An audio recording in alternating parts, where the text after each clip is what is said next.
이런 부동산에서 실패를 피하는 방법은 한 가지 좀 말씀을 드리고자 하는데, 야구 경기에서 이제 룰을 알면은 경기를 철저히 볼 줄 알게 되죠. 그죠?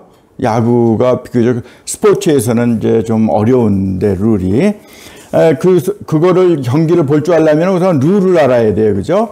그 다음에 이제, 재미를 느끼게 되면 동네에서 이제 클럽도 하나 사가지고, 공을 주고받고 하다가 이제, 팀도 짜서 한번 같이 게임도 해보고, 이렇게 시작을 하잖아요. 그죠?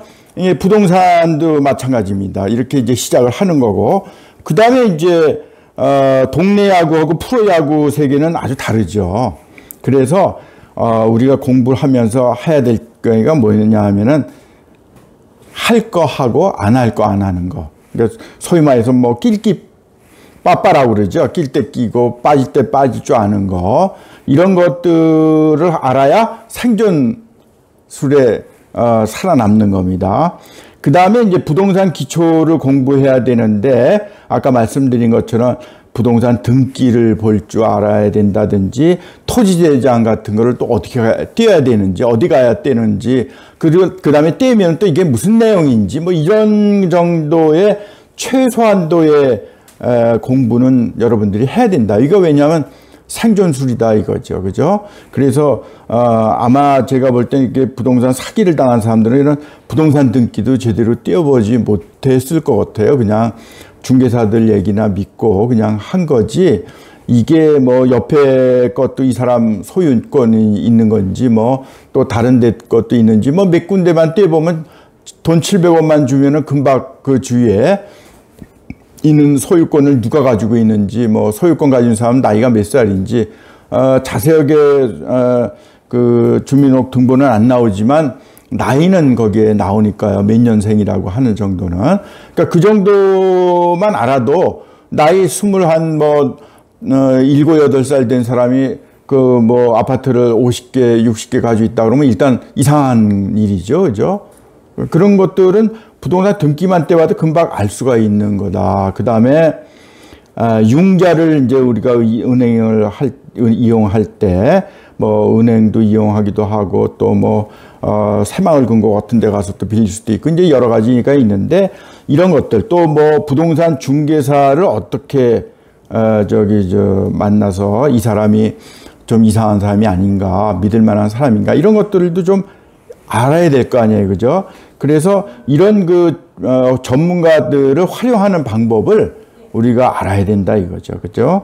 그 다음에 호신술 정도는 익혀야지 이제 우리가 이제 이렇게 뭐 실패를 위험을 막을 수 있듯이, 부동산은 20대 때서부터, 20대 때 여러분들이 뭐 전세를 얻을 수도 있고 월세를 얻을 수도 있죠. 20대부터. 그죠? 이때부터 시작해서 이제 젊은 분들은 120살에서 뭐 130살 이상 사실 텐데, 이 앞으로 살아가야 되는 100년 이상의 이 시간을 우리가 어떻게 살아가야 될 것이냐 하는 거에 부동산 지식이라고 하는 건 필수적이다. 그러니까 여러분들이 이제 보시면은 뭐 미술을 잘 그리는 뭐 미술 아주 그 유명한 사람이거나, 또는 뭐 예술을 굉장히 뭐 잘하는 사람이라도 이 사람들도 하나같이 다 집도 사야 되고 전세도 얻어야 되고 뭐 이사도 가야 되고 그러거든요. 그래서 이런 사람들도 대부분 다 돈이 많아지면 많아질수록 부동산에 대해서 관심이 많습니다. 네, 그러니까 이런 것들에 대한 지식은 우리가 젊었을 때서부터 죽을 때까지 꼭 필요한 지식이다, 이렇게 얘기할 수 있어요. 이런 것들을 너무 우리가 부동산 지식에 대해서 이거는 공부를 하지 못하는 거는, 이거는 꼭 개인들이나 뭐 이런 거에만 해당하는 게 아니라 국가적인 개념에서도 그렇습니다. 국가적인 개념도 왜 맨날 부동산이 이렇게 계속 올라가고 내려가고 뭐 여러 가지 문제 일으키는데도 부동산 정책은 왜 하나같이 그렇게 계속 실패를 하고 어려움을 겪느냐, 이런 것들은 국가적으로도 상당히 이 부동산에 대한 연구가 부족한 것이 아닌가, 또 전문가가 너무 부족한 것이 아닌가, 이런 생각이 듭니다. 생애별로 이게 각각 다릅니다. 이게 또 니즈도 틀리고 또 어떻게 관리해야 되느냐도 틀리는데 이제 앞으로 여러분들한테 쭉 강의해 나가면서 이런 것들에 대해서 세대별로 어떤 부동산 관리를 해야 되고 어떤 투자를 해야 되는지 이런 것들을 이제 강의해 나갈 생각입니다. 저는 이제 건국대학교 부동산대학원에서 40몇 년을 이제 쭉 강의를 해오고 있는데요.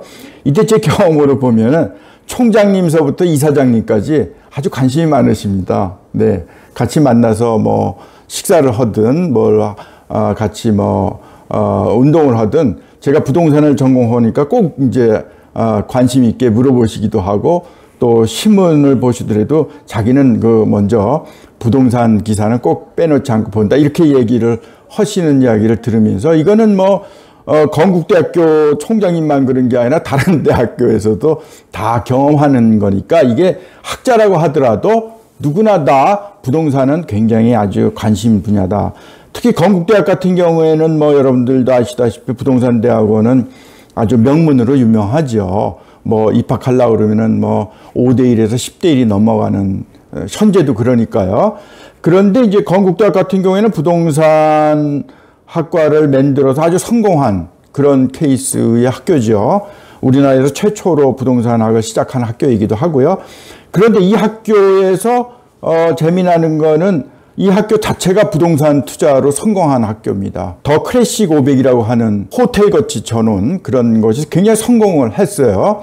또 건국대학교 의대 부속병원도 아주 학교에 원래 본교는 충주에 있는데도 불구하고 서울에다가 아주 굉장히 의대 건물을 훌륭하게 져서 잘 운영을 하고 있죠. 이건 개인도 그렇지만은 기업이나 학교까지도 모든 그 사람들 예외가 없이 그 부동산에 대해서는 공부를 철두철미하게 해야 되는 것이 우리 인생 관리가 아닌가. 다른 학문들 이런 다른 학문들은 좀 몰라도 그렇게 사는 데 큰 지장이 없어요. 그런데 이 부동산은 아주 상당히 치명적으로 자기한테 데미지를 입힐 수 있는 것이다.